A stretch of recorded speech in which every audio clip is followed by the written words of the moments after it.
Kempire is brought to you by. Do you know how important it is to rate and review a podcast?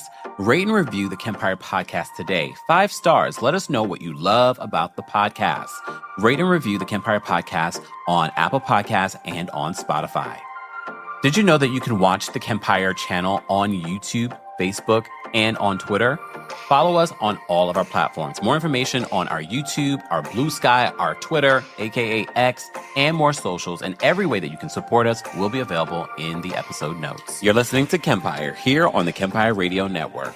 Welcome back to the Kempire channel, your number one source for pop culture news and music, entertainment, reality TV, and so much more. Happy Sunday, everyone. Shout out to everyone already in the live chat. Happy Black History Month. We only have 4 more days left to Black History Month. But as you know, here on the channel, we are celebrating not just Black History Month, but Black content creators. But shout out to all the Black content creators that came out to the Kempire After Dark live experience this past Friday. Shout out to all of you that came out on that cold night in New York City to meet and greet with me for our special live show. And shout out to the hundreds and hundreds of you that watched on the live stream. I hope you guys enjoyed the show. We'll talk more about that later.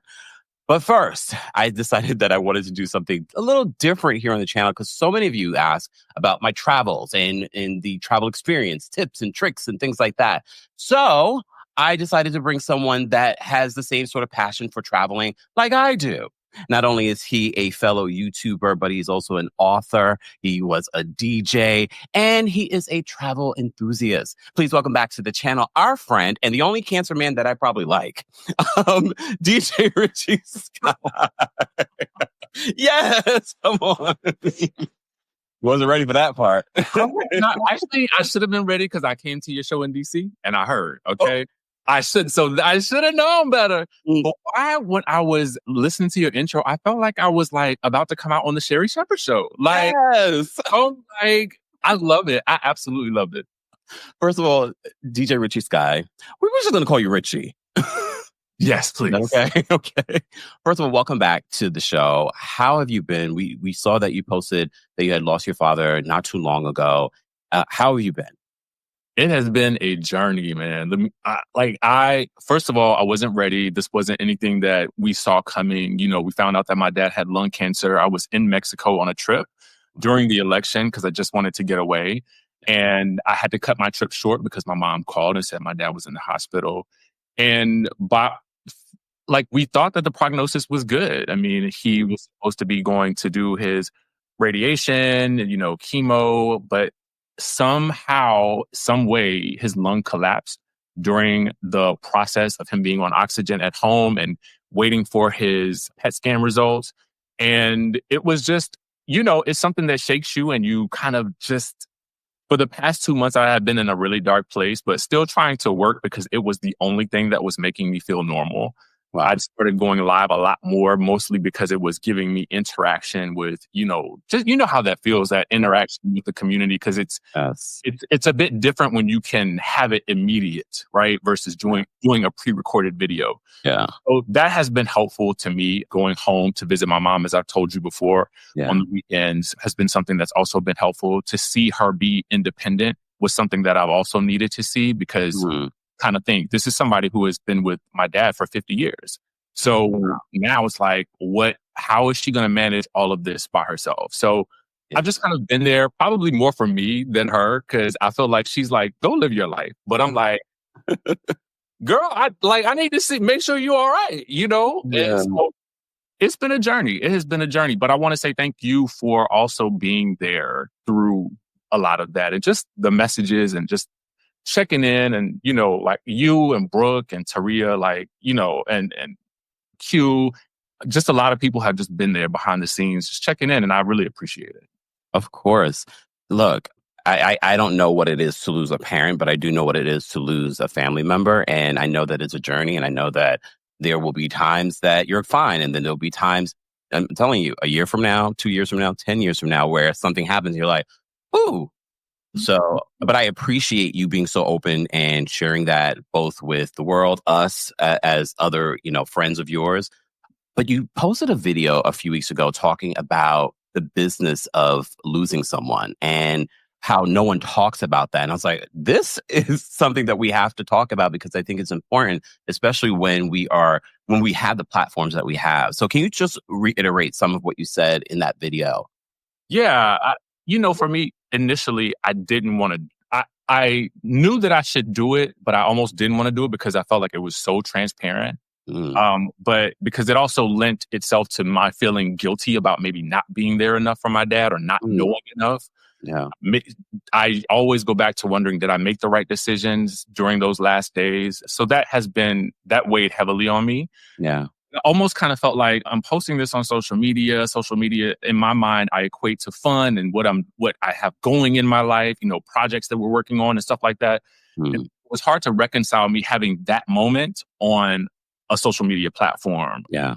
It's for the world to see. But then I thought about it.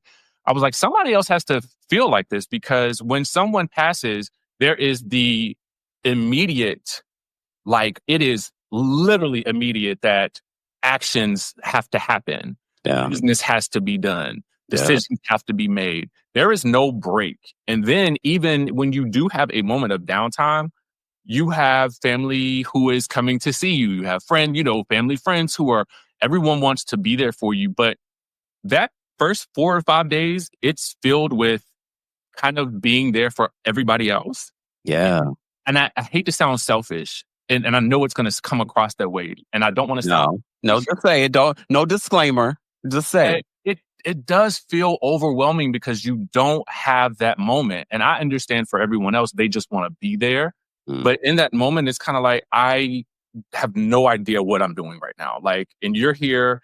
And I'm glad you're here, but I'm kind of like, I haven't processed any of this happening yet.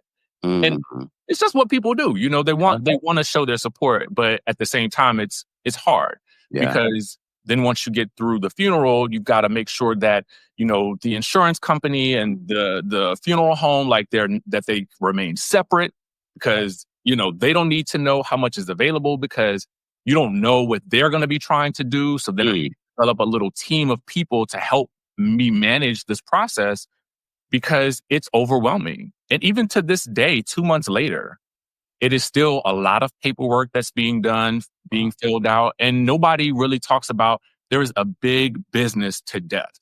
And you don't know what to do.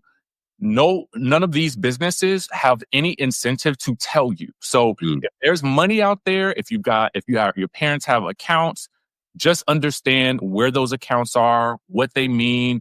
If you need to be added to those accounts, because otherwise your parents could have $1 million in the bank, but if your name's not on that account, you can't touch it. Yeah. So there's just so much. Yeah. There's so much, and we briefly discussed it when it relates to reality television. Just certain things that we as people, as Black people, don't discuss. What we should do when it comes to life insurance, trusts, property, death. So I thought the video that you did was so important, and we appreciate you in the middle of grief sharing that and being vulnerable with that. And I'm sure you got a lot of comments saying speak on it. Speak on it, because it's important and it's necessary. So I appreciate you doing that. And I appreciate you sharing that here this morning. Guys, for those of you in the live chat, our special guest, DJ Richie Skye, is here again. And look, we're going to get to the travel of it all, but we're giving you guys a moment. Some of you are in church. Some of you are listening in church. I'm not judging. It happens, Richie. I'm not even just saying that. It happens. Shout out to those of you listening in church. We're not judging, though. We're not. We appreciate it. Okay, we definitely appreciate it. But before we get to the travel of it all, because you and I, that's one of the things that we share. We love to travel, and so many of our followers want us, first of all, to talk about it. They want to see it. You've been really good about now sharing it and doing it with your community. I'm not there yet. Because when I travel, for me, it's really my escape from the world and everything. But yeah, anyways, before we get into that, because people, anytime you're here, they're going to want you guys got to talk about what's going on in the reality TV space. And I know you've been busy doing a lot of other things. The last time you were here, you were promoting your book. Are we working on another one? Yes, I am working on the third book in the series. It is, I think, going to be the final before I venture off into trying to write something else, because I kind of feel like I know the end of the story. I've always known the end of it. So it's just literally just finishing this. I would say that it will be out maybe October, November of this year. So I've got the cover. I mean, everything is done in terms of what it is. I just need to finish the writing. Okay. But the first 2 parts are out, so people can go and get that right now. Yes. They are on Amazon, and I know people feel some type of way about Amazon right now. But we are working to get them into smaller bookstores as well as like Barnes & Noble, that sort of thing. And I'm thinking that the next books that I write, I will just sell them on my website. Like, I just feel like direct to consumer can be a great way to go. Yeah, without a doubt. But like, if you want to, guys, and you have, if you're going to buy anything from these platforms, let it be Black. Okay, just let it be Black. We're still there. Yeah. The same with Target, but we get it. I mean, for Black History Month, I said I'm not supporting any of them, but but there's a lot of companies out there that's just like, you don't even realize that you shouldn't be supporting. But that's a whole other conversation. Mm-hmm. Speaking of support, Real Housewives of Atlanta has been on life support the last couple of years, but the new, like, I had to think of a segue. That's what came to mind. Real Housewives of Atlanta is set to come back in 2 weeks? Yes. 2 weeks. So what was your reaction to the promo photos, to the trailer? Oh. You know, I am because I'm a reality TV fan, right? So I was just simply excited to see what they were going to be presenting. And I kind of felt like it was going to be a lot of nothing, but I felt like what they wanted to communicate was a feeling more so than story, right? Because I felt like they wanted us to feel some level of luxury, some level of like, we're back to having fun. That's what I felt like they were trying to convey with that trailer. And then they came out with another smaller trailer that was a little bit more cutting and a little bit more dramatic. But I felt like they really didn't want to give anything away. Their mission was fun, fabulosity, and yes, Kenya is here. Oh, yes.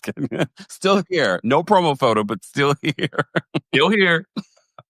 And of course, people were wondering whether or not they were going to address what happened during the season. What did you think of the promo photos? Because a lot of people have said that it's giving Love and Hip Hop. It kind of is getting, you know what? I hadn't thought of that before, but it kind of is now that I really look at it. I mean, Love and Hip Hop is one of the shows that you talked about as well. But when you look at the colors, it's like, it is giving kind of Love and Hip Hop. It's almost as if they're leaning into what the fans have been saying during these last few weeks of seeing people that have been cast and part of filming. Now, I don't know if that's a good thing or a bad thing. I mean, Love and Hip Hop is still on. Love and Hip Hop is still on and going strong. Yeah. Okay? But what I've noticed is Love and Hip Hop, they don't do reunions anymore. Oh. They just keep right on filming. Why is that, though? I have no idea. I don't know if it's just cheaper. I don't know what the situation is, but they don't do reunions anymore. I wonder if Bravo will ever get to that point. Oh, Andy, no. His ego won't let him get to that point. He likes these moments that he's able to, But I think, no, not even just that. I think Andy also loves the fact that you can find resolution during a reunion. And he feels like during the season, you can't. I mean, that's the goal. That's the goal. But I'm like, do they find resolution? No. Or does the reunion ignite something that wasn't there in the season? In which case, then I feel like the reunion is worthwhile, right? For instance, while Potomac to me had a string, it was a season, Oh, I felt like the reunion feels like a starting point for now. I'm really excited about where we're going. Okay, well, tell me a little bit more about the that you felt during the season of the start of Real Housewives of Potomac season. It was fine. Okay. It was fine, but I'm looking for more than fine now. Yeah. I want to feel like I'm either having fun, I'm on some kind of crazy wild ride like Salt Lake City, or I'm intrigued because you are peeling back the layers of some dramatic story in a slow burn that is typically Real Housewives of Beverly Hills, right? Yeah. So I feel like Potomac, it lost some type of magic for me, but it regained it at the end. Okay, so take me from what do you think was missing during the season, and then what we're getting now in the reunion, and maybe there's someone or something that's doing that for you. I hate to say, but I felt like the editing was different this season. I feel Mm. like they did away with a lot of the editing tricks and fun little things that they used to do in previous seasons. Yeah. We obviously lost the comedy that is Candace. Whether people like Candace or not, there's a certain level of comedy and sharp wit that she provided that we just didn't get. She has a way of narrating a story that nobody else can really do it in that way. Yeah. And so I think you lost some of those quirky, fun elements that made Potomac what it had become. But I think that they almost overcorrected, from the last season, which felt kind of dark to me. Yeah. And they wanted this to be a lighter and brighter thing, and it was. And so, therein lies to me the problem. It was just fine. Yeah. I think the key word that you said is overcorrected. And to me, that gives very much the Bravo executives heard what the fans were saying. And they're like, you know what we're going to do? We're going to, again, overcorrect instead of finding a balance in regards to what was going on in Potomac. How did you feel about the newbies, Jazzy, Kiarna, and Stacey Rush? Oh, God. Ooh, okay. So... Oh, this is good. So Kiarna, I was initially super excited about, right? Yes. And then as I watched the season, I was like, girl, what happened? Like, did we edit her down? Like, because some of this could be that she was maybe edited down and she didn't really seem like she had a voice or a sticking point until near the end. And I think I began to appreciate her a bit more. Stacey, from the start, I felt like, oh my gosh, she is so fresh. She has this sort of naivete about her that I feel like is refreshing. But then now I'm questioning, is it naivete? Because I don't know if you heard the rumors of what goes down at this reunion. I need the rumors. Oh, well. I need the rumors. Well, the tea that was spilled to me exclusively was the fact that what Eddie finds out from TJ is that Stacey hired him and that she had not paid him in the last couple of months. Might be the reason why Stacey recently unfollowed me. It's okay, Stacey. It's all right. I still love you. Not really. I don't know you. Anyways, so back to this. So the tea is that yes, Eddie Acefo ended up getting FaceTiming TJ, and that's what TJ allegedly spills at the reunion. But you've been watching these reunions. It feels like in part one and tonight's episode, part two, it feels like the Stacey that we thought we loved and thought we knew isn't exactly who she is. And you know what's funny? Because I have worked in news, this does not surprise me. Oh, explain. Okay, so I know a lot of people who work in news who have a very news anchor presentation style. To me, that is Stacey to a T. Yep. It's not pageant. It think QVC almost. Think reporter voice. There's there's somebody here who used to be on Fox who does the reporter voice so well. And I don't know why her name is escaping me at the moment, but I'd like to know what I'm talking about. But she does the news anchor voice so well, right? And so that is what Stacey gives me when she is on screen. It's kind of like, just like these. I mean, I don't know. It's so like pulled up and put together that it almost feels like, girl, you're presenting. I know this. I see this. I worked with this. So I know that there's another side of you because that's not real. Yeah. Yeah. It's what you do for the job.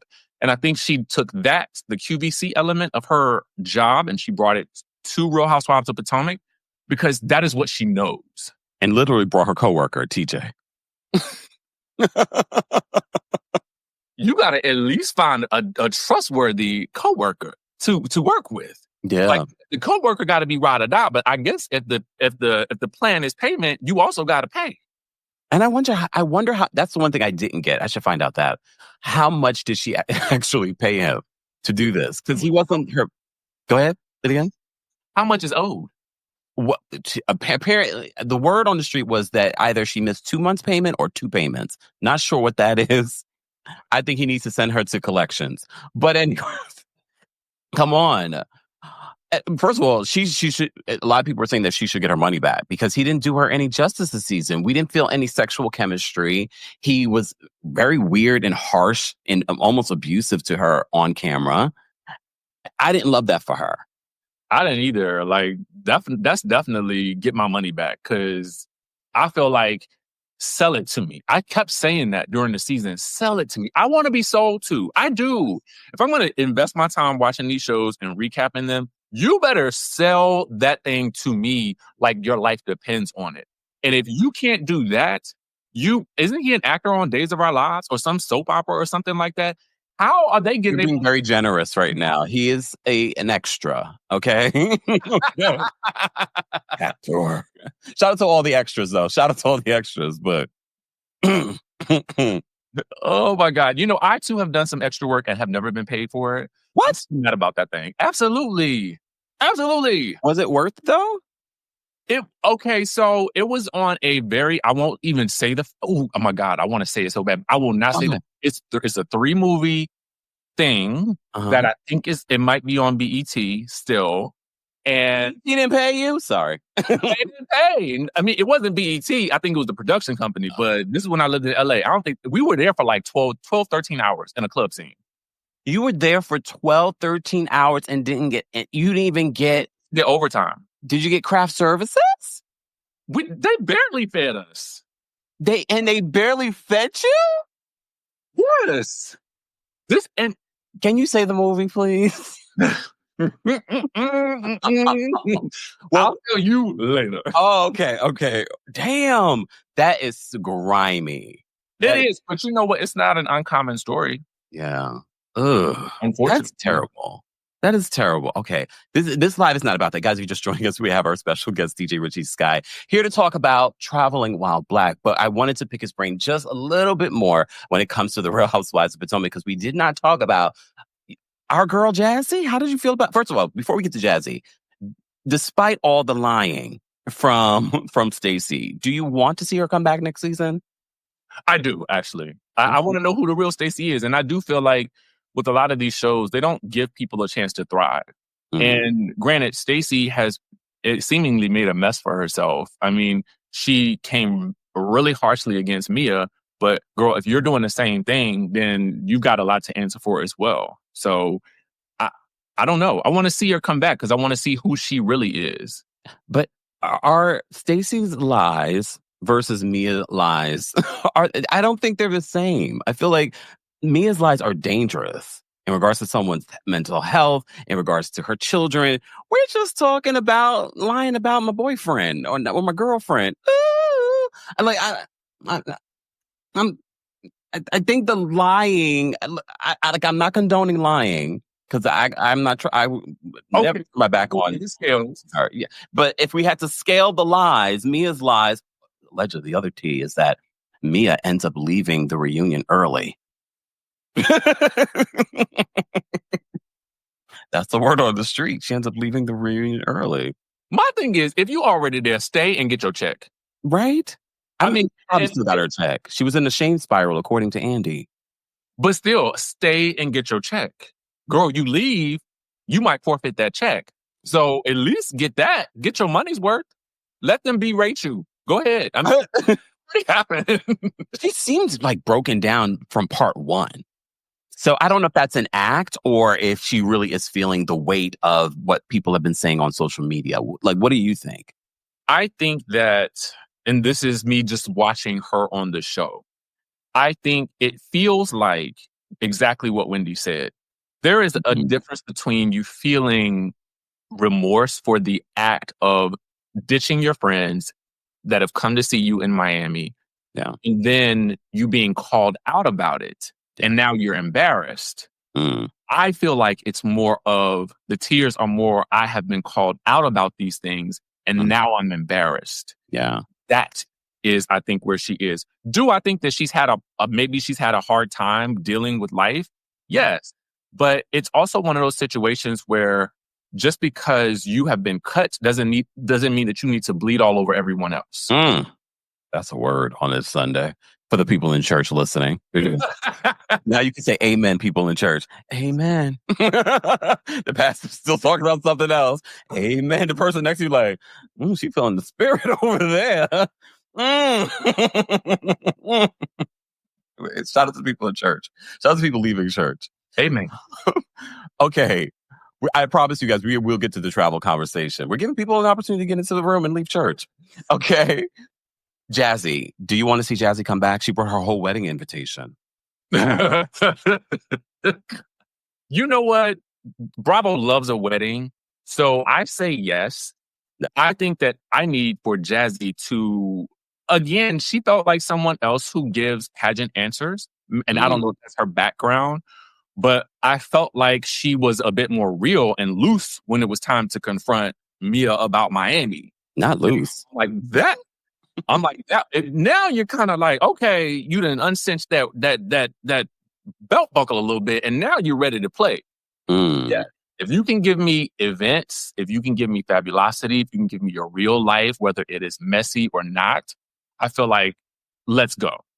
I just feel like she didn't answer. You had this entire season to prepare your answer for the reunion when it comes to your fiance and the baby's mother. And I still felt like her answer was not what needed to be said to kind of finalize it all. Just say, we had our challenges. I'm sticking beside him. Period. I would have preferred that. Yeah. I would have preferred an honest answer, but I don't think she ain't there yet.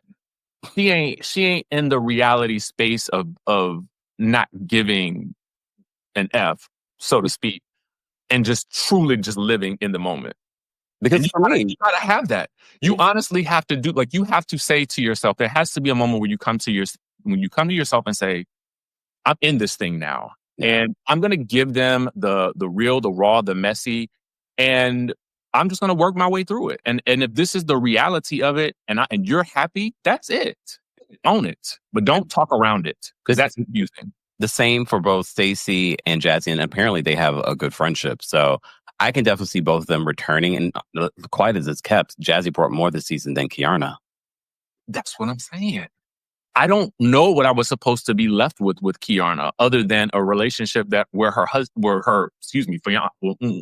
No, I don't know if we were even talking. He's at the reunion though. I don't know about whether or not her person actually wants to be there.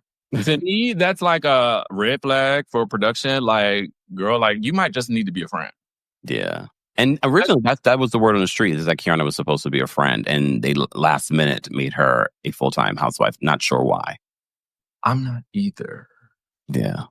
Maybe they just needed story to fill. Maybe. Who knows? Or maybe she's more vocal. I don't know. That's a good question.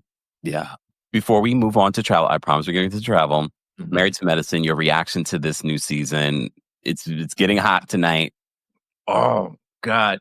You know, there's a clip in this trailer for like the episode where Phaedra says that, you know, new people don't survive in this group.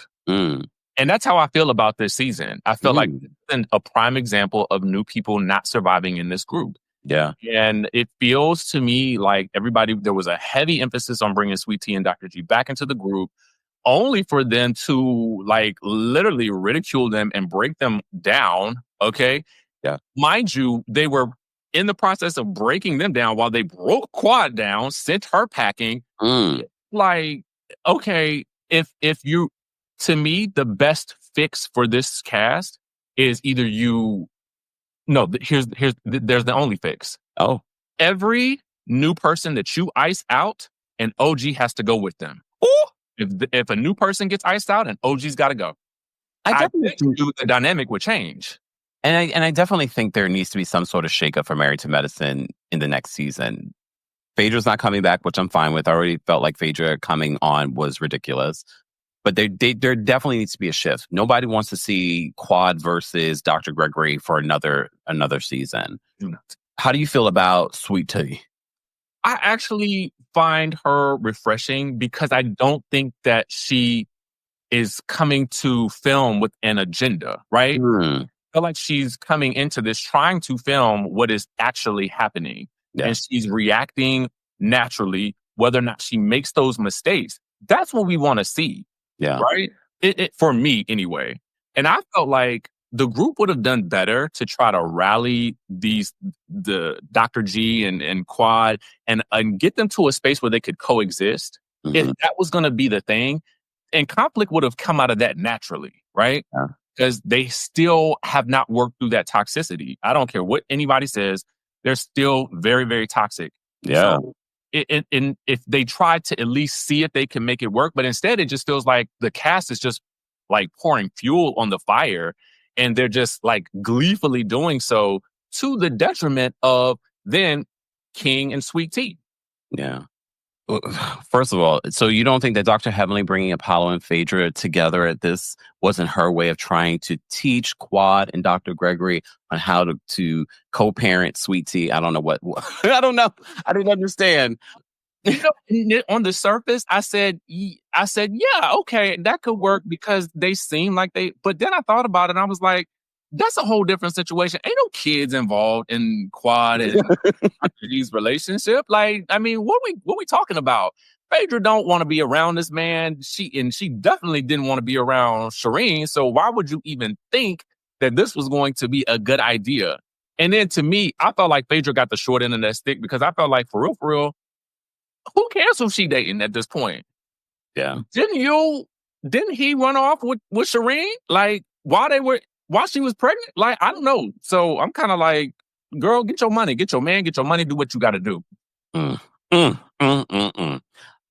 Before we move on, the other news that came out this week, that I'm sure everyone in the live chat, shout out to everyone in the live chat, guys. If you haven't already, be sure to like the video. It's easy and it's free. And be sure to check out everything DJ Richie Skye in the description. But you saw the breaking news. Literally, I was about to go on stage here in New York City when the breaking news that Simon Gabadia was arrested and detained by ICE. People believe that Portia Williams called ICE on him. Mind you, this man has been fraudulent and scamming since the 80s and deported before. So what is your reaction to all of this news? I just find it wild to me that he has been like posting so like, it's almost like he was trying to manifest a win. While I do believe in the powers of manifestation, I also believe in taking a very real look at your situation. And so it's very odd to me that given all of his past instances where they've said, you've been here too long, and now with this administration, you're still pressing your luck. I just find it wild. Like, it's like, bro, like, you have got the confidence of, I don't know where does that, I want to have that confidence. I want to be so delusional in my confidence that I will think that I can just stay in a country that I am not a citizen of. No matter what they do, what they say, I will go nowhere. That is some high level confidence right there. Not free Simon. No, keep him locked. No, it must be a Gemini man thing because, the orange man in the suit is also a Gemini. So I'm like, maybe that's what it is. This man was fighting in court. He was literally fighting in court to have Portia come to court in person. When Portia's just like, I don't want to see you. Let's do everything via Zoom. And people feel as if that is what triggered the reason why ICE went after him. I think it could have been a variety of things. Sir has been credit card scams, bank fraud. He's been in trouble over the years. And he literally was applying for citizenship and got denied again last week? Simon. I told you that's some new level of confidence right there. I don't know if I want that level of confidence because I don't wish being in detainment right now, especially right now, because you could end up at Guantanamo Bay. I don't wish this on anyone. But, sir, you were playing in everyone's faces, including the government, and laughing and trolling your soon-to-be ex-wife. Exactly, and posting about it. That's why I think it gets crazy. Like, you're posting about all of these things that are kind of come to fruition for you because you are just believing that the system is on your side. The system is not on any of our sides, sir. So what makes you think you are the exception to the rule? Well, in all honesty, Richie, when you think about it, he's been playing these reindeer games since the 80s. I mean, true. So he's like, why not continue? That's 40-something years of playing these games. a pattern now at this point. That's his life. That's life. This is a day in the life. I just wonder what this means in regards to the legal battle with Portia, the divorce with Portia, the property, the money, the things like that. So stay tuned, guys. I have questions. I do want to say thank you, Paulina, for becoming a member. Av, thank you so much for becoming a member. We appreciate you. L. Singleton, thank you so much for the super chat. Will you continue to travel internationally in light of the plane crashes? Are you concerned for your safety? So I'm going to pose that question to you, Richie. Yes, I am going to continue to travel. I do understand that there's risk with any level of travel at this point. I mean, but I've also learned that life is short. I think my dad, no day is promised. You know, I could walk out of the house today and something could happen. Yeah. You know, there are car accidents every day, but yeah, I still have to get in my car. So at the end of the day, I just have to pray about it and just try to keep it moving, to be honest with you. I think it's a valid question. It's a question that my friends have asked me. So yeah, and that's my stance on it. I'm just going to keep doing what I feel like I'm led to do. Here's the important detail that I don't think a lot of people realize. The plane crashes increases that we're seeing is actually a lot lower than previous years. For like the months of January and February, if you actually look at the amount of plane crashes this time versus last year, are actually lower. It's just that the press around it is getting a lot more media attention. So nothing really has changed. Flying is still probably the safest way to travel. So I'm glad that we're talking about it. Thank you so much, El Singleton, for the super chat. Udama says, hey, Richie. Yeah. Thank you so much for the super chat, guys. Again, you can also support the channel just by liking the video. Joyce, thank you so much for the super chat. Joyce says, OMG, my 3 favorites on the Lord's Day. Kempire, it was so good to meet you on Friday. Richie, it's your turn to come to the Big Apple, right? I gotta do something. Yes. But wait, so God. Okay. So I was like, who's the third? Okay. I was like, who's the third person? Not us. Us. See, I'm sorry. The people in church. Amen to the Lord. Amen to the Lord. Okay. Well, that's a perfect segue. Since we were talking about Simon getting detained by ICE, this is the perfect time to get into our travel conversation. What I'm calling traveling while Black. So you have a trip coming up, but you've already traveled a whole assortment of places in just the last year or so. Can we just talk about like your favorite place that you visited so far? It has to be between Cape Town and Switzerland. Okay, and they're so very different. Yeah, Cape Town to me is like, I feel like if you are a person of color, like you have to go to Africa. Like that just is like a requirement to me. Because I think that you have to see that there is a very different side than what the media here portrays. We're seeing that when we look at social media because we see more people traveling. We see those experiences. But I think to be there is a completely different situation. And to see the beauty of it, and you feel almost as if you are home. I felt like that every time I've gone back to Cape Town. So that it's at the top of my list. If I could live there, I would. That's my ultimate goal. Switzerland, I think, is just a beautiful country. If you love, like, I love mountains. So if you love like mountains and snow, but if you want to also, be in the valleys where there's no snow, I mean, there you can get all of the above. Yeah. And I just felt like, personally, the people, I felt safe. I felt people were walking around like 11 p.m., 11:30 at night, midnight. Women would be walking alone, and you just didn't feel, in my opinion, like I was in danger. I would never, to be honest with you, I'm not walking around here nowhere by myself at 12:30 at night. I'm just not. Yeah. Like it's just, just you think about these things, and you also kind of wonder sometimes as a Black person. For me, yeah. I have this thing where wherever I go, I immediately ask myself, okay, like, how am I being treated here as a Black person? Like, what and you almost have this little expectation that you're going to be treated somehow differently. And you may, I can't say you won't experience it, but it always lessens the longer I'm in a place. And I'm begin to feel so much more relaxed than I feel even here. Yeah. I have just fallen in love with being outside of the country for extended periods of time. Yeah. And how did you feel, especially being a Black person in Switzerland, of all places? That's not very Black.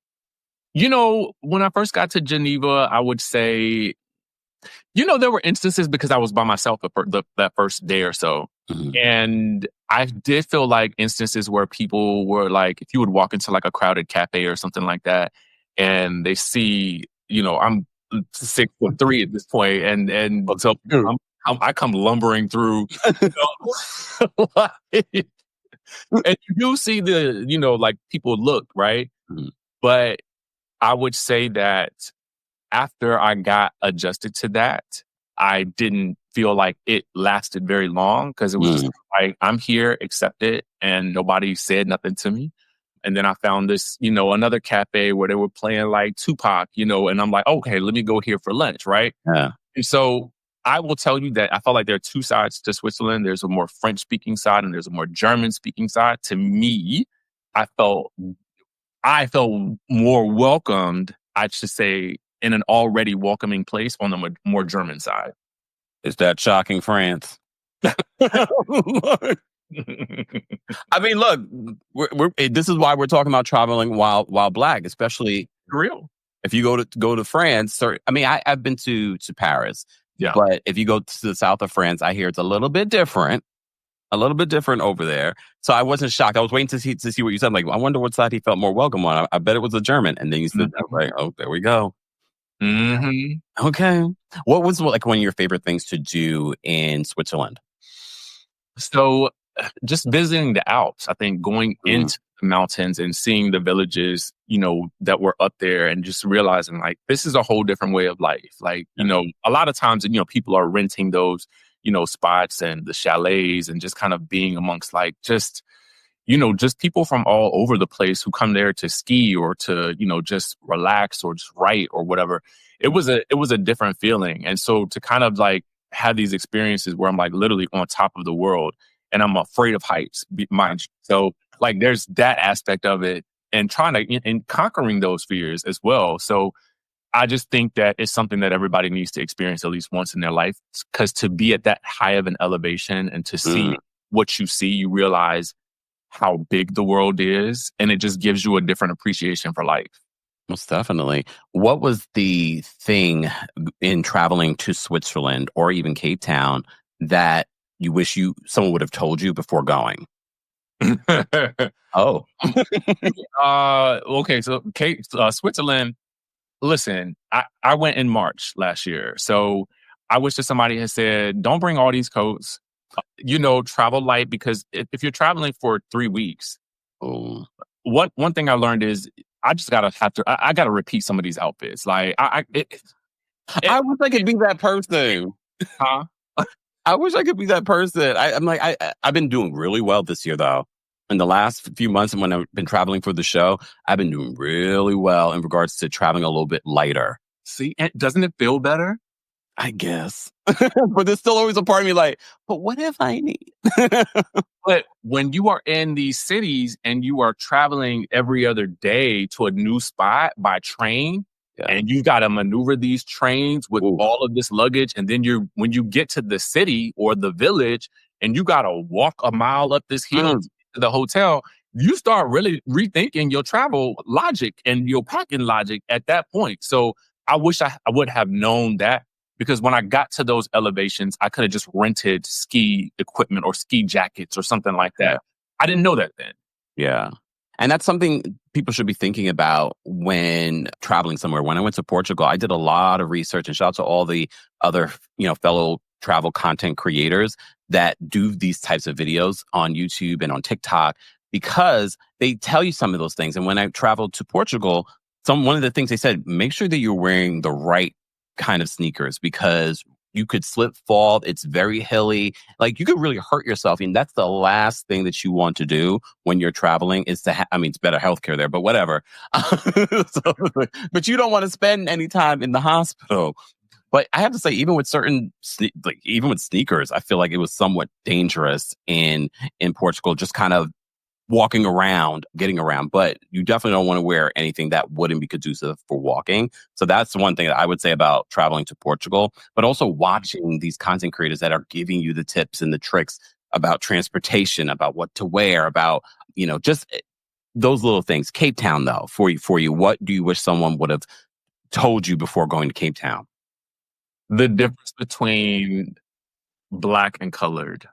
Oh, okay. Tyler was just talking about this again this week. Okay, let's talk about that. I think that what people need to understand is that when someone from South Africa says colored, their interpretation of that is very different from the historical context for which we know colored to mean. Yeah. So I do think she gets a lot of flack for something that is inherently innate in the culture of South Africa. That is essentially their term for what she would call herself. Mm-hmm. And to see that, I think when she comes to America and she's using the same terminology that she would use at home, Yeah. and to get the level of backlash that she's gotten because she's simply using something that's familiar to her it's sad to me, because if you go to South Africa, you would know that is a common term that is used to describe someone who looks like her or of her background, right? So that's the sort of thing that I think that you learn when you go there. And it makes me think, like, I just want I just want to take, when I see those comments, I'm like, can I just take you to South Africa so you can just like get a feel for where she's coming from? Because she's not coming from a negative place. This is just her lived experience. Yeah. And it's not the same definition that we here in America define it. Here's the thing. This is why I always say that travel is its own education. For me, if you skip college for 1 year and go travel, I think that's what you should do, because when you start traveling to all these different places, you really are not only learning the culture of the place, but you're also meeting other people from other parts of the world that are teaching you about their lived experience and their culture and things like that. That's why I encourage every single person that's watching this and every person that I talk to, travel. It is its own education. And I think that's really important in regards to what you said. Where are some other places that you've traveled? So I took a group to Bali last September, which was very enlightening as well. That's one of those places where I wish I had watched a few more videos, because we learned, and it's, speaking of like swearing sneakers, Bali is like, Bali can be a place where you can do some fabulous things. Definitely. They have some fabulous jungle clubs. There's fabulous nature-like things to do. But for my ladies, I don't know if you're going to want to bring your stilettos, pumps, and things like that, because the terrain is very uneven. It's very, like, no stair is equal.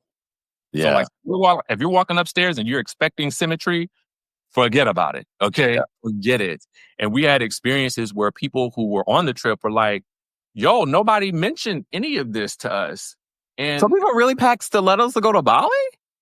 I mean, it's a thing where it's like you just learn while you're there. Oh, yeah. I don't need these.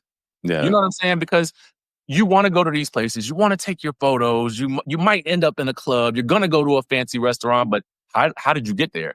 That's the thing. How did you get there? And what was the walk like to get from even the Uber to the restaurant?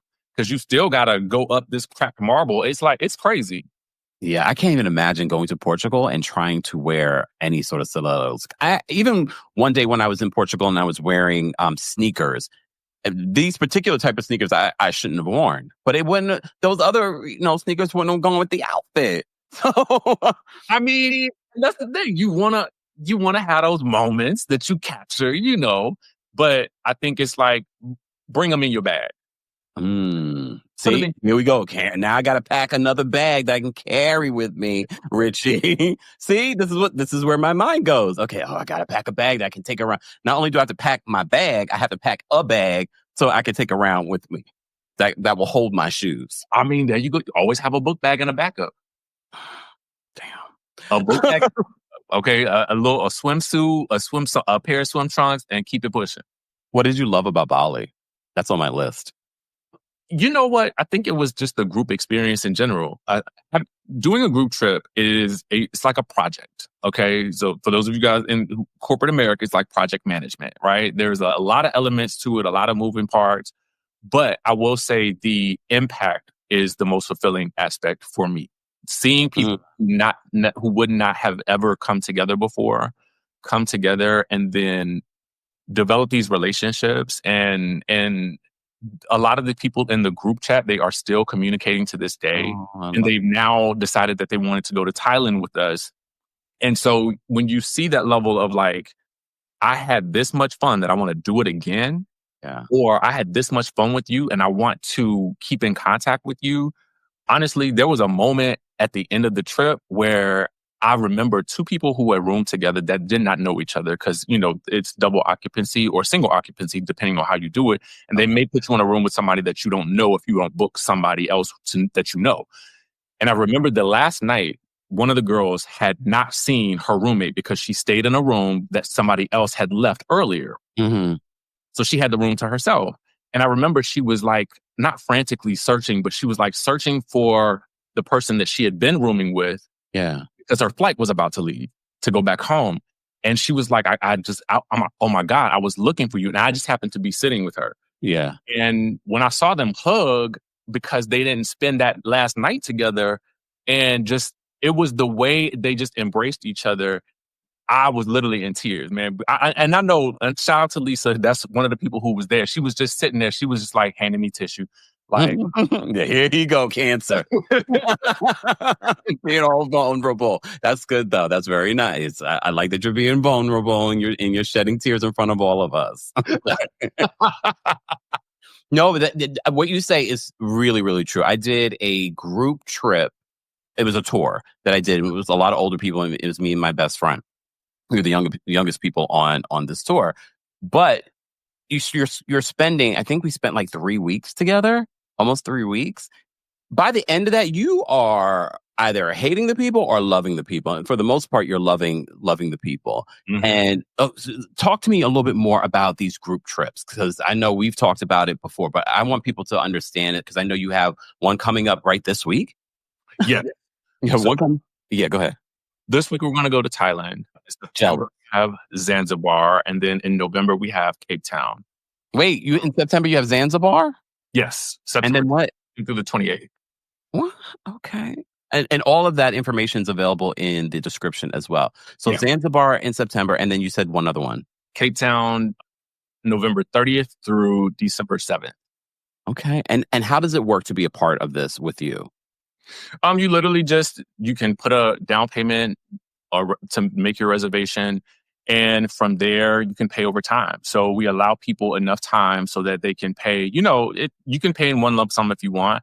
You can pick a single room if you want. I always suggest that if you can, because when you've been with a group all day, I feel like sometimes the last thing when you come back, you want to woosah, I would say that's me.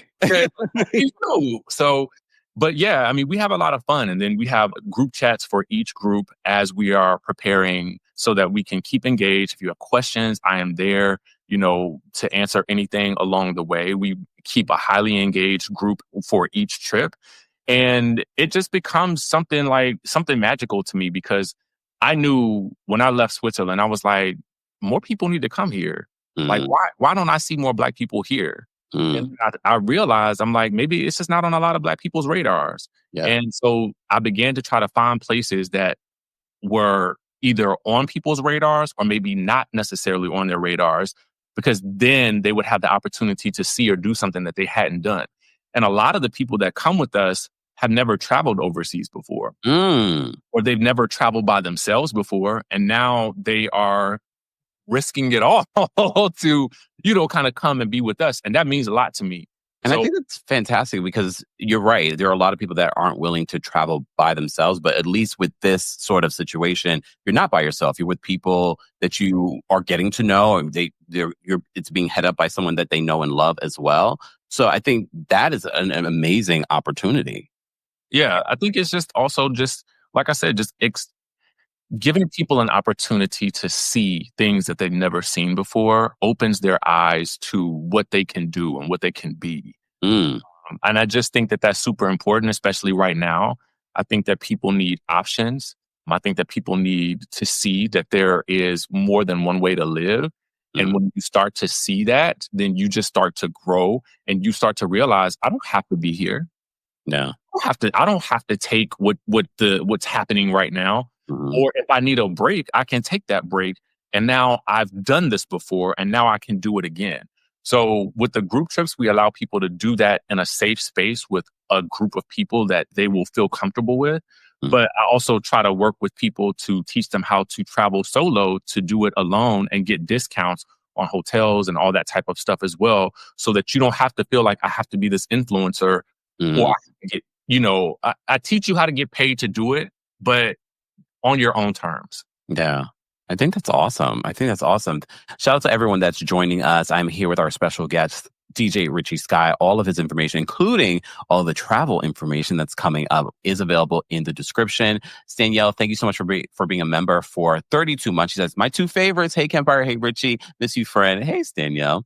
Danielle actually came with us to Bali. Excuse me. All right. I wish I could have went to Bali. I want to go to Bali's on my list. Thailand's on my list. Everywhere's on my list. Damn it. Special K, thank you so much for the super chat. Was in Paris and Nice, had a surprisingly amazing time. Oh, and Nice, I think you meant? Okay. Yeah, I was supposed to stop there on a cruise, and it didn't stop because there was some sort of unrest at the time. Okay. But that's the south of France, so eventually I will go. I don't let a little racism stop me from going anywhere. Yo, thank you for the super chat. Staten says we had a ball in Bali crew. Oh, see, look at that. I'm gonna have to do one of these things. MXRE, thank you so much for becoming a member. We appreciate your support. Guys, you can also just support by liking the video, going to DJ Richie Skye and liking his videos, subscribing, and checking out all the information in the description in regards to DJ Richie. So you have a lot of trips, but let's talk about the logistics, because you said that one of the things in part of doing these group trips, you're helping people be able to travel smarter as opposed to spending a whole lot of money. What's like the biggest tip you can give to those while traveling Black? Would you give to the audience in regards to booking trips and things like that? I would say that the best way to save money and to also make money while you're doing this is there's a membership that I have. You can just simply text me for that information. But it offers you travel discounts up to 80% off. These are travel agent rates, so you don't have to pay the full rates. You can still use your Amex card. You can still get all your points. You can still get miles when you fly, but now you're getting discounts and loyalty points. So it's kind of like what I've worked with hotels. I've worked with, other travel companies. But to me, there's nothing like empowering people to be able to do it themselves and then to save their own money and also make money at the same time simply by referring other people. So that's probably the biggest thing that I have learned, to empower people to do it themselves. Yeah. But like I said, again, if you don't want to go to Thailand by yourself and you want to go with a group, then finding someone like me who is doing something like this is a great way to also get your start, because it's also safe. You feel that level of safety with the group. So it's kind of on what you're looking for. Have you ever traveled somewhere that you felt like, I don't feel so safe here? Yes. Are we not going to say where? Oh, God, I'm scared. Okay. So I'll tell you, I don't know what this was. So I chalked it up to a one-time situation.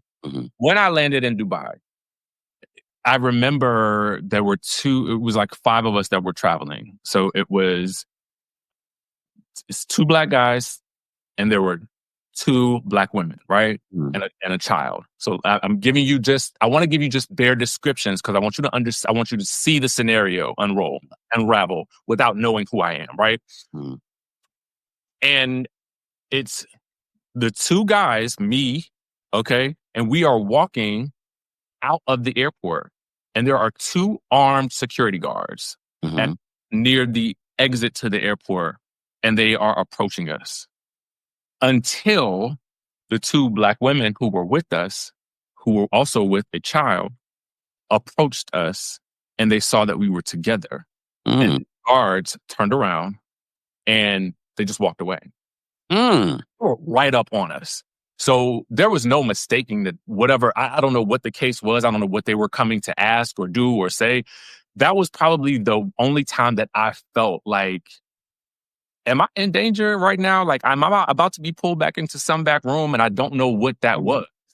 But I didn't play either. For me, the only thing that I've experienced that made me feel like someplace where I was not familiar, I was unsafe. Yeah.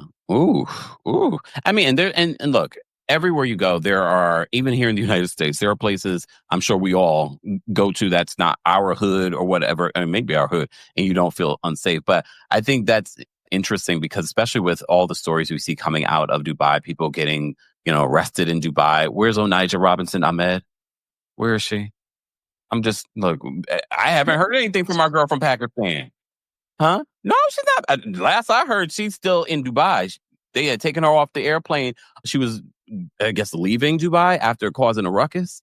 And apparently, allegedly, we don't know for a fact, they took her off the airplane because she apparently committed a bunch of different, she broke a bunch of different laws in Dubai.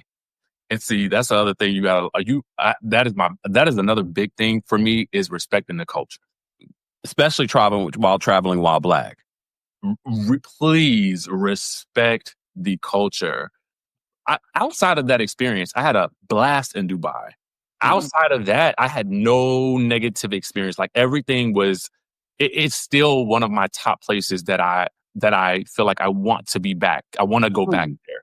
It was just that one experience getting out of the plane, but I was supposed to go to Kenya over Christmas break, which I'm glad I didn't, obviously now, because knowing what happened with my dad, I wouldn't have been able to get back. But my friend was telling me his dad, he has a pretty high ranking, he's a pretty high ranking official. So his dad had to send an armored car for him to get from the airport to the home, which was gated. I mean, with like armed security guards. So, I'm still interested in going because I want to see it for myself. But, that was on the books. And I think that also goes into, I think a lot of people, I want to go somewhere and they don't do their research in regards to the culture. Like when I went to Japan, I got to pick your brain about Japan because we talked a lot about Japan. But learning, especially some place like Japan, where because some people aren't going to be as even keeled as us when we're traveling. So some people might react to someone looking at them like what you're looking at, you know what I mean? But also just understanding the culture before you go. And this is why I think doing research is important. Not just research on what you want to do while you're there, but research on the culture so that you can respect the culture. You know what I mean? Listen, Japan is definitely one of those places where you want to research before you go because the culture there is very, very different. And it's very, very quiet. Yeah. It is like you cannot go there making a whole lot of noise because, I mean, somebody will let you know, and they're not rude by any means, but it's just you will get the vibes when you get there. Yeah. And I'm sure a lot of people have seen videos if you follow on TikTok in regards to, if you're a black person traveling in Japan, if people look at, I have to say, I only had that experience maybe once in the 2 weeks that I was in Japan that I noticed because, I'm also in my own world. Like, where am I? Where am I going? But it's usually the older folks in Japan. And I don't think they mean it in a disrespectful way. Is that there aren't a lot of black people in Japan. They're not. It's just not. But what I loved about Japan, super clean, lots of great shopping. I didn't expect the shopping part. Next time I go, I'm bringing an empty suitcase. Like, what was your favorite parts of Japan? And where did you go in Japan? So I went to Tokyo and Osaka. I think I preferred Osaka over Tokyo. It felt a little more gritty to me. It felt more reminiscent of New York, I felt like. And I think that I enjoyed the shopping there better as well. And the weather was, to be honest with you. So that could have accounted for, it was rainy when we were in Tokyo. I would never go back in August.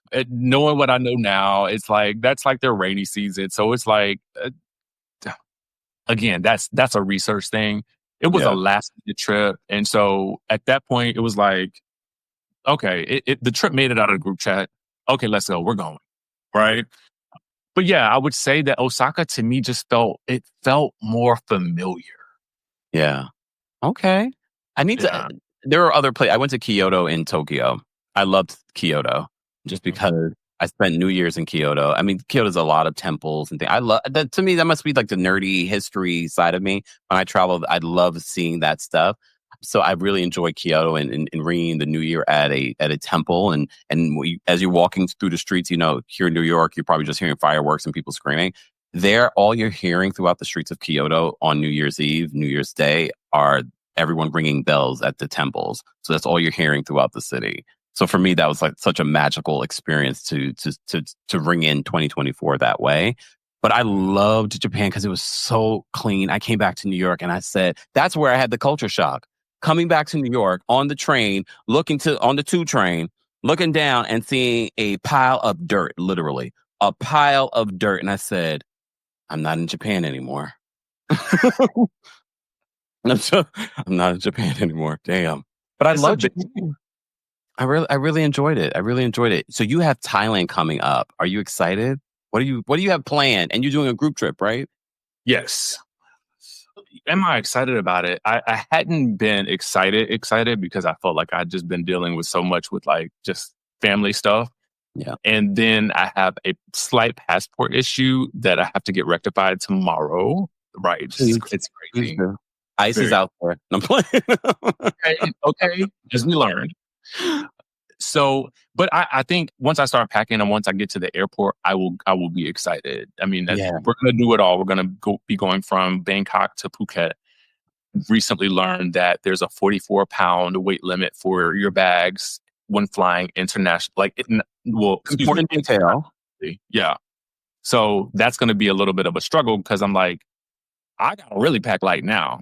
Because I mean, you can go up to 70 pounds, but at 70 pounds, they're like, you're not even putting this thing on the flight. Damn.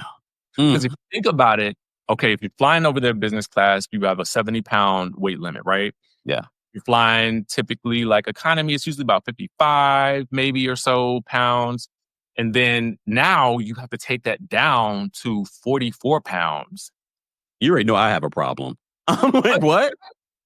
Like, and then how many suitcases are you allotted? That depends on your airline too. Depends on the airline, but because of the airline that we're taking, which, you know, the company that I work with, they actually manage that. Okay. It is, you can bring an extra bag, but you're just going to have to pay. Okay. So there's that. So you're allowed your check bag, you're allowed your carry-on and your personal item. Okay. Little things learned along the way. And what's the weather like right now in Thailand? It's warm, right? It's hot. Yes. So I'm excited about that. Cyber, someone said White Lotus. Are you watching White Lotus? Are you a fan? I want to. I have never watched that show before. Immediately on your long flight to Thailand, please, season 1 and season 2, you're going to Thailand at the best time because after White Lotus airs, apparently tourism goes up wherever they film. Tourism goes up like 300%. So Thailand was already a hot spot. It's going to be an even bigger hot spot after the White Lotus. You know what? I might watch after this because I don't have anything to do today but just like get myself ready and start packing. Season 1 and then report back. I will let you know. Chris has a question. Hey, Christopher. I'm going to call you by your full name. Christopher Brunson. Hi, guys. Question. Okay. If you had to guess, why do you think the Dubai police were approaching you? To be honest with you, I don't know. I gave you the scenario because I wanted you to just get the feeling that I had. Our entire party was black. But once the 2 women came, I don't know. There were the factors involved. I mean, I just felt like you see 2 tall black guys, and now 2 armed security guards are approaching us.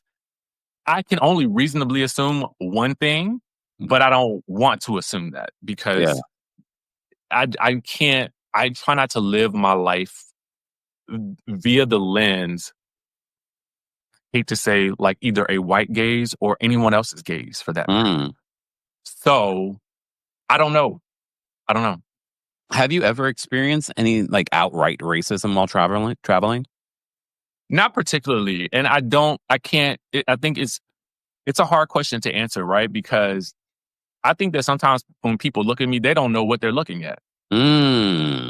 So they don't, and I say that because when I lived in Miami, I would get into an Uber and they're speaking Spanish to me. So I'm like, Paquito, I don't know Spanish.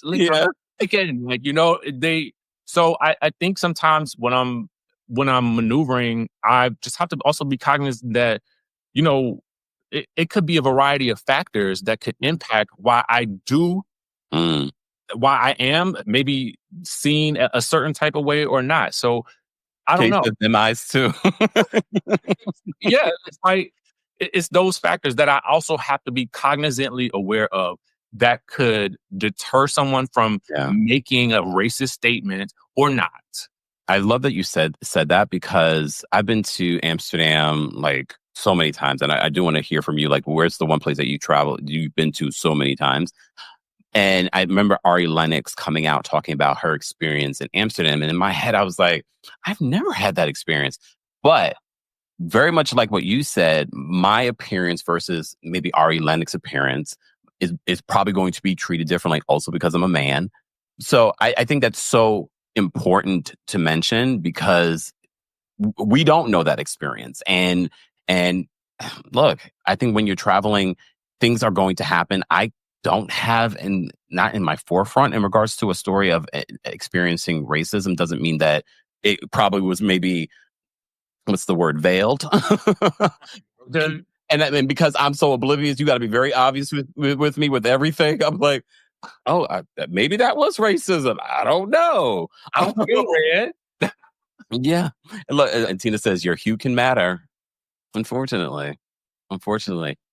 What are some of like your travel tips for those that are traveling to anywhere? Just the mainstays that people should keep in mind. Ooh, I guess there are a couple. I think for me, some important things to always remember is just the culture of the space where you're visiting, because you don't want to be the person that's getting there and making all the cultural faux pas and just either embarrassing your group or embarrassing yourself or finding yourself locked up. Yeah. That's number one for me. Uh, Packing for your trip. I mean, understanding where you're going and the time of weather that you're going, like the current temperature there. That's a big thing that even the most seasoned traveler sometimes, again, like, you love to pack. So, Excuse me. No judgments. Judgment free zone. We listen and we don't judge. Okay. Happy Black History Month. not the visual.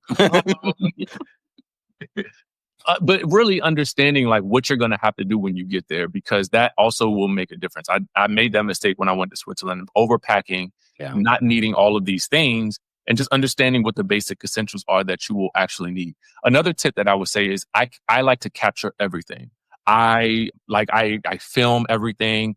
Everything is content to me. I feel like you just never know how you can utilize that content. There are so many platforms out here that pay. Snapchat pays. Instagram can pay if you work it well. Are you on Snapchat? I recently got on Snapchat. Yes, I have the app and I have the name, but I never got into Snapchat. But I hear that's a nice check. I hear it's a nice check too, so I'm working my way there. I don't blame you. There's always YouTube as well. Like, people love to see these travel adventures. So why not be one of those people that shows people like what this experience is like through your lens? Because that's the best way to really tell, like, okay, well, what does someone who looks like me, what are they experiencing when they go to Italy? Because people were telling me, oh, they are really racist in Italy. And I'm like, well, okay, I'm still here. It's still on the itinerary. So I don't have to deal with me. So I think it's just also remember that everything can be content. Okay, Judy says I follow a lot of people on Snapchat. Let me get on Snapchat later today. Liz is watching from Kenya. Speaking of Kenya, one of the biggest tips, and we can continue with some of your tips, one of the biggest tips that I have never turned back from, I've been using it for years, are those travel packs. So you could put all your shirts in one old travel pack, because it's so easy to pack and unpack. And you can kind of put those in drawers if you have drawers, or in a closet or whatever, or your hotel, and it doesn't have to touch, the hotel stuff. That has been a game changer for me. I've been doing that for years. It's so easy if you have those travel packs. You can get them pretty much anywhere. I'm not going to say Amazon, but you can get one from Amazon too. Osa, thank you so much for the super chat. Osa says, I love traveling to France. I live in London. And one thing I've learned is that you should research common scams and tourist traps before you go. What do you think about that? Yeah, that's an interesting one because I think it depends on the type of experience that you're trying to have as well, right? Some people will go and they will want to see the things that other people show them on Instagram because that can be the tourist trap, unfortunately. So I would definitely say you have to listen to your own best judgment about the type of experience that you want to have. There are definitely ways where you can find local guides. And if you do, I would just say use trusted resources, like either go through your hotel, apps like Viator are really, really good for helping you find people that can actually help you navigate and you can see their reviews. I would check apps like that first before I did anything. Airbnb experiences I've loved. It's not available everywhere, but I've loved some of the experiences because you find like really unique things that you're not going to find like maybe on Expedia or things like that. So I've had some really cool experiences through Airbnbs, depending on the city, because they vary. They do. I had I planned a group trip. This was like before I really got into like the group trips. This was like a casual, like a couple of my friends. And we had done an Airbnb in Cape Town. And I remember this was in 2021. So it was still like kind of pandemic-y and there was like a resurgence. Yeah. And a lot of people started backing out of the trip. And that left me footing the bill. Very large Airbnb. Airbnb then told me it's up to the owner's discretion as to whether or not she wants to refund my money. Said no. Even though there was a reason for it. Yeah. So we had to make the determination at the last like a couple of weeks beforehand whether or not the small contingent of us would still go. And we decided to go. And ultimately what she did do was she found us another property that wasn't as expensive, that had less rooms, that it just was more affordable for us. Yeah. I did learn a very valuable lesson with Airbnb. If you are doing something like that for a group of people, have them either pay you up front and make that a non-refundable thing. Don't take on that whole ownership by yourself because it can become a nightmare, especially out of the country. So as long as you have the protocol set in place for something like that, I say go for it. Yeah. But just also know that in the event that something happens, it's up to the owner's discretion. Yeah. Here's the thing. I think a lot of people don't realize, though, with Airbnb, they have like these experiences, not just properties where you can. I didn't realize that. And it depends. It varies. Some cities are better than others in regards to the types of experiences that are available. But a lot of the places that I've traveled, I sometimes forget, like, I should check Expedia as well, because I've gotten into such a habit of utilizing Airbnb experiences because those are locals and they are, assessed by Airbnb before they can actually even be on it. It's hard to actually get on there with your experience. That's where I found, like, if you go to Portugal, I can't remember, it's a Black History tour. You have to do that. If anything, that should be your first tour because people like to paint Portugal in a certain light. Yeah. This will kind of break that down for you so you know what you're dealing with when you're in Portugal. So the other important thing for me when traveling, it's not just about, very much like what they were asking in regards to doing the touristy thing. I do a mix of both because there's certain touristy things that you're going to want to do. If you're going to Paris, go to the Eiffel Tower. It's the Eiffel Tower. There's certain things that you should do. Yep. Just do your homework. When's the best time? Is it even open yet? What certain places like Buckingham Palace, when I went there for the King's coronation, I didn't go there for the King's coronation. I just happened to be there. It was closed because of the King's coronation. And it's only open, I think, during the summer for a period of time. But the other important thing that people should do, everyone, this is why I say that traveling is its own education, is try the food. And this is coming from the pickiest eater you've ever met. Okay?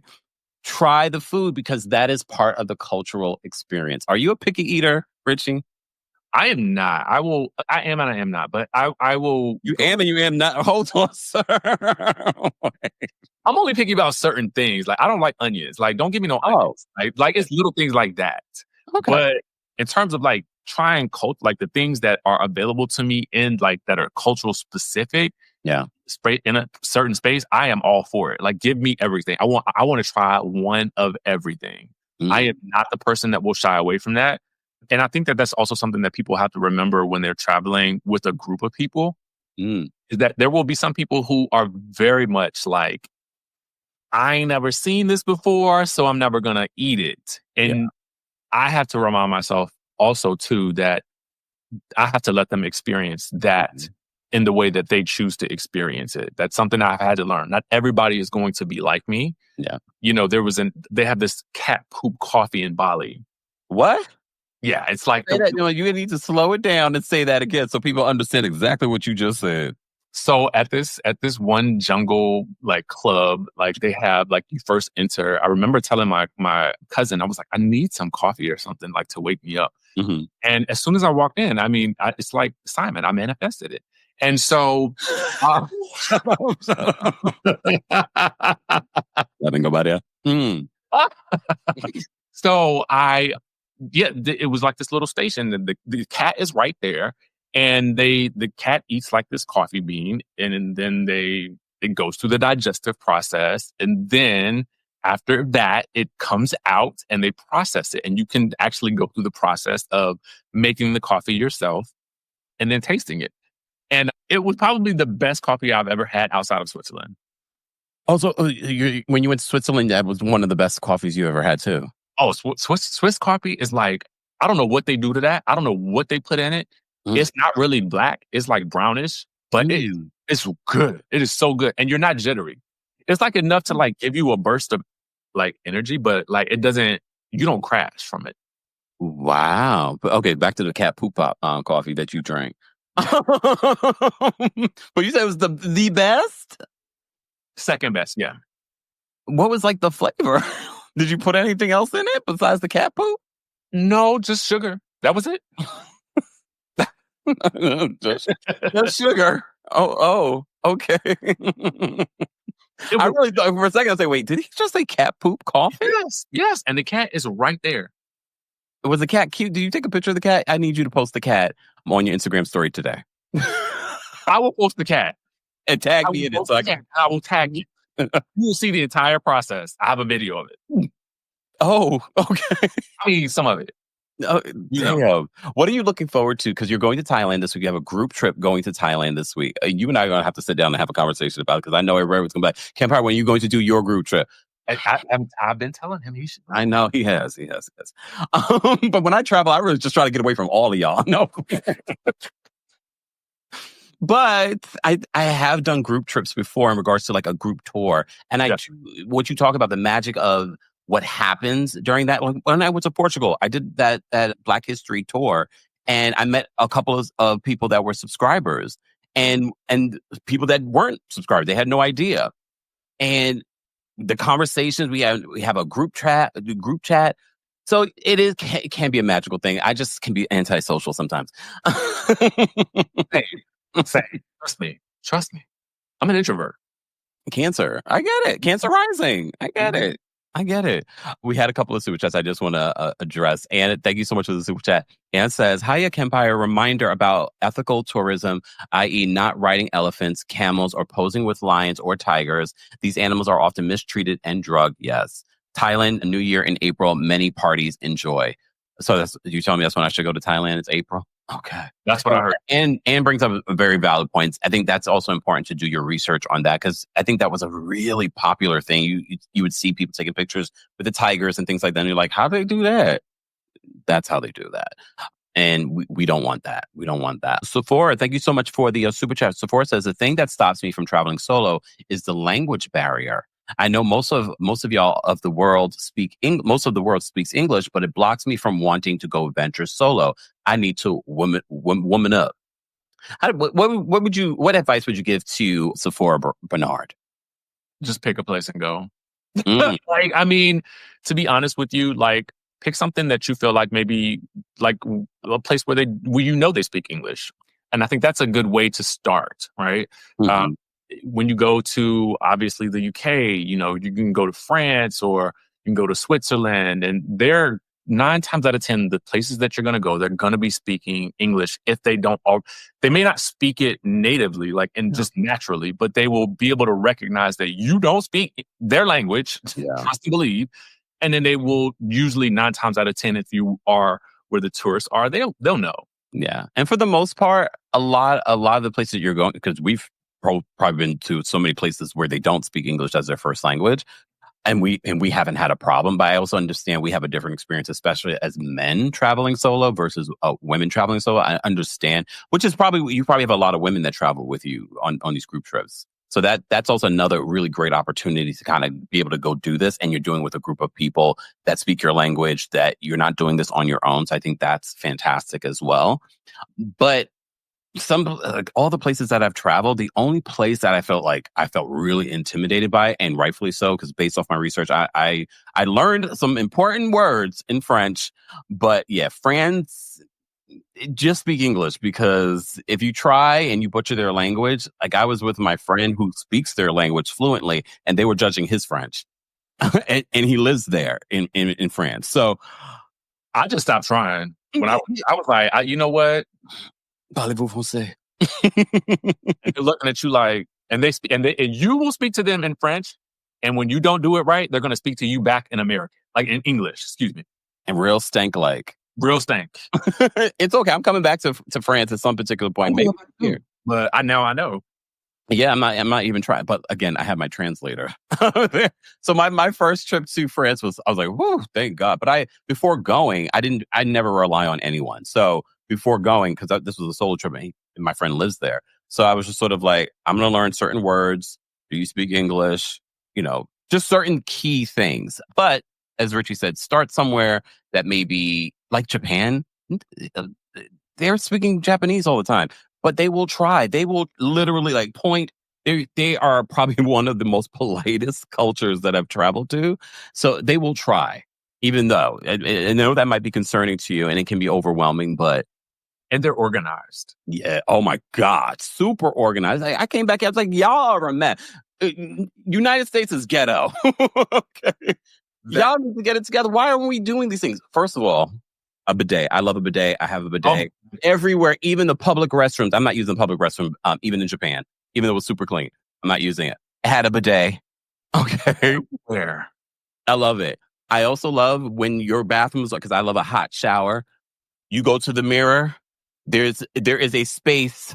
I was like, where in the Jetsons are we right now? There's a space that is not fogged up. Why don't we have that here? Why are we so dumb?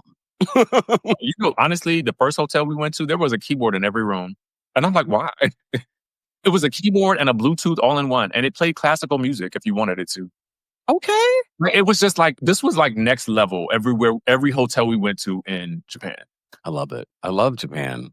Miss Brooklyn Diamond, thank you so much for the super chat. Miss Brooklyn says, hey, yes, DJ Richie, I loved that coffee and actually bought some and brought it home. Did you try ostrich in Connecticut? In Connecticut? Cape Town. I was like, CT, Connecticut? No, she means Cape Town. I did the first time that I went, and it was very good. It is so good. I had it on a wine tour, and it was just like, it was fabulous. What did it taste like, if you had to compare it? Oh, like, I hate to say gamey because I feel like people that has a negative connotation. Yeah. But it's like a gamier chicken it was like a chicken / turkey, but seasoned very well.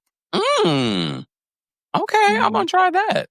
I'm going to pick your brain when it's time for me to go to Cape Town. Stanielle, thank you so much for another super chat. Stanielle says, some people liked it. It was a hell no for me. They make it in iced coffee, because Stanielle was on this trip with you. They make it in iced coffee too. Yeah, they make it in a lot of places there. It's like they have like little coffee shops, and you can just get it on the streets as well. So it's like a big thing. I never heard of that before. But again, I'm glad you didn't try it. I'm not a big coffee drinker, so it makes me wonder if I would like it or not. Yeah, I mean, I think I have to be in the mood for coffee. Like, I mean, if you watch my channel, you can definitely tell like when I've had it. But some days I feel like I just need that extra burst of adrenaline. But I that day I felt like I needed some coffee, and there was a cat delivering. Samara, thank you so much for the super chat. Samara says, do a duo trip. That's a I convinced him to do this. I would be more than happy to. I'll work on that. Look, my camera shows. We'll talk. I think that would be awesome. And then I'm gonna need like a week after where there's no. Lauren, thank you so much for the super chat. Lauren says Thailand is my spot. I've been there so many times. You will enjoy Bangkok, but Chiang Mai is the best. That's what I always hear. So I have heard the same thing. I have an extra couple of days in Phuket after the trip ends, and I was gonna try to see if I could make it to Chiang Mai. I don't know that I will be because I feel like I think I'm gonna want to just chill on the beach. Yeah. Okay. I think I should just do that. Yeah. And make Chiang Mai like my next Thailand adventure. Yeah, I agree. Thank you, Lauren, for the super chat. KB, thank you so much for the super chat. KB says, I usually travel solo and I am female. I love your perspective, but I hope you do this again with female traveler, truly enjoying all the insight. Thank you so much, KB. Yes, and I definitely will. I would love to put you to connect you with Nubia Young. She has a Black in Tulum, and she travels quite frequently. She made this her career. And I knew her when she used to live here in DC. I met her like years ago, and she would be awesome. So I would love to connect with her because I think that it would also feel, the women I feel like would get a different perspective on how she has traveled and how she came to be in this space in Mexico. Definitely. We are down for it. Speaking of collabs, guys, don't forget tomorrow we will be live with Layla Lynn and Grace Report for our special collab. The Dream Team is back for the Real Housewives of Potomac tomorrow at 11 a.m. Eastern, 8 a.m. PST. So make sure the link is now available. And speaking of the links, more information on DJ Richie Skye, his YouTube channel, and everything that he's got going on, especially his group trips that are coming up, is available in the description as well. Let me just say, Danielle says, do it, Kempire Richie. I will be the first to sign up for the trip. See? We just got to figure out where. Right? Going to all the good places. Thailand, Bali, Cape Town. Always other places to go or go back to. Oh, that's true. Where would you go back to? Besides Cape Town? I would love to take a group of Black people to Switzerland. That would be amazing. I think that just to see all of us walking through there, like that would be crazy. I would go back to Bali too. I would do it a little bit differently because now I know more. So I would go. Huh? How would you do it differently? I would probably have had us spend more time near the beach because our first hotel was actually sort of inside Ubud. So it's kind of like, it was kind of on its own. So if you wanted to leave the resort, you had to kind of like go by transportation. Okay. I felt like the second place that we went to, I wouldn't have us stay there, but I would have us stay at the place that we went to for dinner that last night. Okay. Knowing what I know now, I'm like, oh, it's right on the beach. To me, it was a much better experience in terms of the food. It was just like, you just know, the more you know. How are those decisions made in regards to where you guys are staying, what you're doing for these like group trips? Because I'm figuring out these details. So, because I would like to go to Bali. Just saying. Well, I mean, it's super easy because they have packages that they have already available for you, and you can sort of pick the package that most meets what you think may be the demand for the group, or how adventurous you feel like they would be. So they have a rating system. So like, a rating of 1 or 2 means that it's not as physically strenuous because you won't necessarily know who or the age ranges of people that are going on the trip. No. So unless you're very specific about, we're going hiking in the Alps or we're going hiking up this mountain, then you kind of want to just leave that a little bit open, right? Yeah. To determine the activity level. Yeah. But outside of that, I mean, there's also companies out there that I'm working with now where you can sort of pick everything a la carte and you can put it together yourself. That's what we did for Zanzibar, and that's what I'm doing for Cape Town. Ooh, okay, excuse me. Samara says Morocco's a great. I just thought that's always been on my list. Morocco's on your itinerary coming up. I want to go. Oh, okay. I want to put it on my list. I want to go too. Shoot. Danielle spilled all the tea on your Bali trip. Tell them about the monkey sanctuary. Okay, now tell us about that. And then I'm going to let you know it's getting late. I will say this. Doing a group trip, I think that one of the first things that's always good is an activity where people feel a little afraid for themselves, because I feel like they bond a little bit faster. And I'm glad we did that early, because you hear about the monkeys and you feel like they're going to be cute, and they are cute from afar until they start grabbing your stuff, yanking things out of your hand, jumping on your head. Like you think it's a game until you see it. And when you see it, I'm kind of like, okay, now that I've done that, I don't need to do it again. Yeah. Yeah, I don't know if I would want to do that either. I mean, I love animals, but I don't know if I. If I had my way, I would always start the trip with an adventure where it felt like there was a little bit of danger. Oh, okay. Because I'm telling you, it's the best way to get people to bond. Yeah. Lauren says, I did Morocco for my 40th. It was amazing. I want to do Morocco. I do too. I really, really do. That's been on my list for a few years. I just haven't done it because my friend who's Moroccan said, I'll take you. So this is another travel tip. Don't wait on anyone. Don't. Because you'll never do anything. That's another reason for the group trips, is because if you've been waiting on somebody to do something with you, this is your opportunity to say, okay, you know what? I don't have to wait on you any longer. I have a group that I don't know them yet, but I will. By the time I'm done, like, we family at that point. Yeah. So you don't have to wait on somebody else that you have is going to like just kind of yank your chain about, okay, yeah, I'm going. And they never really go. Yeah. Yeah. Hold on. Let me see some of these comments. I'm trying to. Okay. Caramel Cutie says, hey, Kempire and Richie, let me find out you two are dynamic duo. Anyway, I love traveling to different countries and plan to go on vacation within the next few months. I'm not sure where. Suggestions, DJ Richie? I guess it depends on what kind of experience you want to have. Like, you want to be on a beach someplace? Do you want to go someplace where you can look and feel fabulous? Or do you want, tell me the experience and I can tell you where to go. And I think it's also important to figure that out, because sometimes you think you're a beach person, or you think you love to walk, or you think you love culture, or you love to do like the museums. And then you go on a couple of trips and you're like, I don't think I'm that person. You will learn fast. You will learn. And you also learn who you can travel with. You cannot travel with just anyone either. Because I am that person. I love to walk on my trips. I love to go do a mix of interesting experiences, but also some touristy things. But I also like to do things. Some people just like, I just want to go to the beach, or I just want to, go eat. And that's their thing. I can do both. I can go eat because I love to eat. And then I want to wake up early and I want to go see the things. I don't necessarily have a list, but I have like a running list in my head.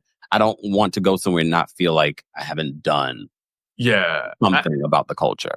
And I think it's also too, like, you kind of have to, there's a balance to it that I've learned as well. Like if you can't pack the trip so much that you don't feel like you got any rest, because that really can, it's fun, but you don't feel rested when you leave. And I want people to, like with Zanzibar, that is going to be a more relaxed sort of adventure type trip, where we're clear kayaking, we're kind of like, chilling and, exploring. Whereas Cape Town, I feel like it's more like, if you want to do and be the fabulous things, like, that's the place where we're going to be doing the fabulous things, where you can bring your stilettos, your pumps in the club, all of those types of things. So it just depends. And I will never pack out a trip where it's so hectic that you don't have any downtime, because that's the worst. Yeah. That's true. I think you need a balance of both. But some people aren't like that. Some people are like, I need to do this, this, and this. But I also feel when traveling, you want to be able to create memories, because if you've just been doing please understand, the things that I remember from my trips aren't the touristy things. They're not. It's the food, it's the people, it's the stories, it's those things. Danielle, thank you so much for another super chat. She says, to be honest, we bonded over that, a defining moment. It was hilarious. The monkeys, yeah. We also bonded when the bus broke down. The bus broke down. Yeah, I mean, the AC went out on the bus. It was super hot. Whew. We made the best of it, because I was panicking. I was about to have a meltdown, because I'm thinking to myself, oh God, like, how has this happened to me? How has it happened now? But there was a fried chicken place across the street. Don't you know? We The entire group goes over to get fried chicken. By the time we finished getting our order, they had brought another bus. It was like it was meant to be. It was great. I mean, you have to learn how to turn those experiences into something fun. Like, if you can do that with that group, it was a good group. Yeah. And just it's all about changing your perspective. I think that's with everything in life, but especially when traveling, you are going to have maybe a hiccup or two. But I'm big on prep before going in regards to the things that you can prevent, understanding the transportation, understanding the culture, understanding the food, all those things you can prep in advance. But there are things like a bus breaking down where, you can't help it. Things happen. It happens anywhere. So Patience says, Kempire, please come with Richie to Cape Town. Is there still spots available? There are. Okay. Wait. Oh, that was my question. How large are the groups? So it really depends. I can at sometimes take up to 24 people. I personally, it becomes difficult for me to manage, and then I have to bring on an assistant to actually help do that because I can't. It's just a lot. So like for Zanzibar, I mean, I'm looking for about 14 maybe. For Cape Town, I'm looking for about 10 to 12. But I can accommodate up to 40 for Cape Town. What? I'm not traveling with 40 people. And again, do I want to? No, because I can't have the individual experiences with every person. I want to be able to connect with people so that they remember. Yeah. I think if we did one together, I think we could probably do 40. Yeah, I mean, I think with the two of us, yeah, absolutely. And then we have some assists on the side, like, Yeah. Yes. I mean, look, first of all, thank you so much for taking time out because I know you have a trip coming up this week. You got a lot going on. Let people know where they can find you, what's coming up, and anything else. Oh my God. Okay. So you guys can follow me obviously at DJ Richie Skye, everything, Instagram, Snapchat, YouTube. Snapchat. throw it out there. Okay. Yeah, buddy. Come on. Let's follow him on Snapchat. Okay. Let me go load up. Let me see if I still have the app on my phone. Okay. Load it up. My books series, The Wickedest Wives, is out there on Amazon. But again, I'll be making that. I'll put that in a space where people can also buy that independently as well from that app. Otherwise, the trips and travel, teaching people how to travel smarter and earn an income while doing it as well without being a travel agent, especially if you like to travel solo. I love working with people to help them learn how to do that.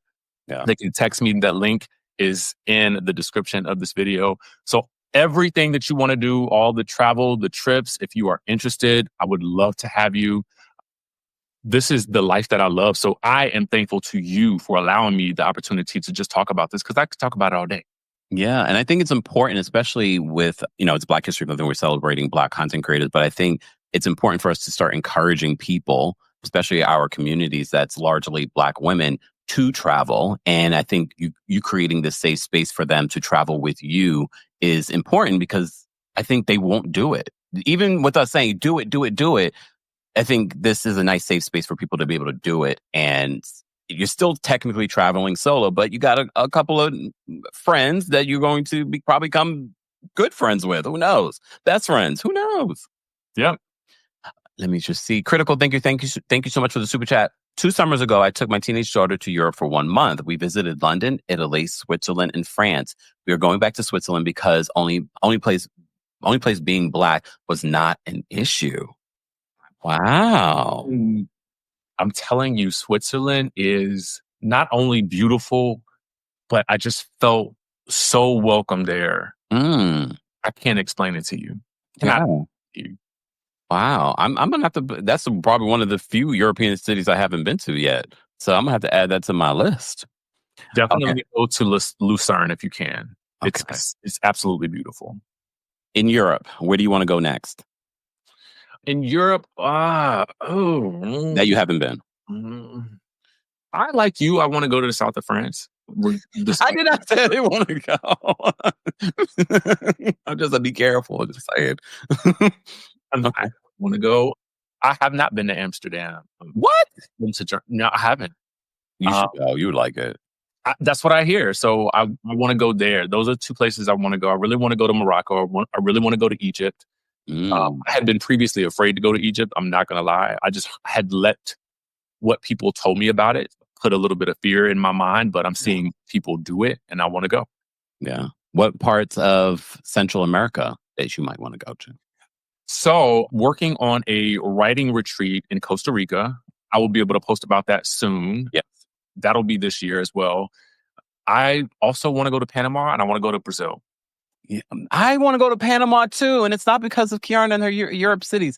I want to go. Someone said that in the chat, like Europe cities. I want to go to Panama too. Anyways, have you been to Australia? I have not. I want to go. I definitely want to go there. Yeah, I want to go to Australia. But I think I need like 2 or 3 weeks there. 3. I need a lot alone. I need a long time there. Ariana says, I'm going to Amsterdam this summer. I'm so excited. I think people think I like Amsterdam for the puff pass. I don't do that, y'all. I don't do that. Go to Amsterdam and see those canals. It's beautiful. One tip about Amsterdam, I'll tell you, no matter what time of the year, sometimes it could feel like winter, spring, fall, summer in one day. So layered. I'm not here for that though. I like that. Yeah, I love Amsterdam. The seasons. I love that. Someone said, how's Brazil? I want to go to Brazil. I want to go to Brazil as well. That's always been on my list. There's just so many places that I want to go. I will say this about Central America. I've seen so many content creators talking about how there's a lot of us in a lot of these countries, and it's a great experience, especially for Black women in Central America. So do your research, guys. That probably be a nice place to start for some people that don't want to, maybe it's a shorter flight or whatever it may be. I do want to thank all of you for being here. I got this super. I just want to make sure we got all the super chats. Guys, don't forget to like the video. It's easy and it's free. Don't forget to follow our guest, DJ Richie Skye. All of his information, including some of the trips that he has coming up, is available in the description. Richie, thank you so much for being here. We appreciate all of your knowledge and just everything that you shared with us today. And we hope that you will come back after your Thailand trip and talk more about what's coming up. I will definitely do that. Anytime I am here, you already know I got you. Thank you. Guys, thank you to our King's Guards. Thank you to our channel members. Thank you to our subscribers and all of you watching the replay of this. Be sure to let us know your questions and comments in the comment section. We appreciate you guys. Happy Sunday. Now you can go back to church. Church is probably over at this particular point, right? Amen. Look, aid to the men. Bye, y'all. Thanks for tuning in to Kempire here on the Kempire Radio podcast. As always, don't forget to give us a 5-star rating on Apple Podcasts and on Spotify. And for everything Kempire Radio, head on over to kempireradio.com.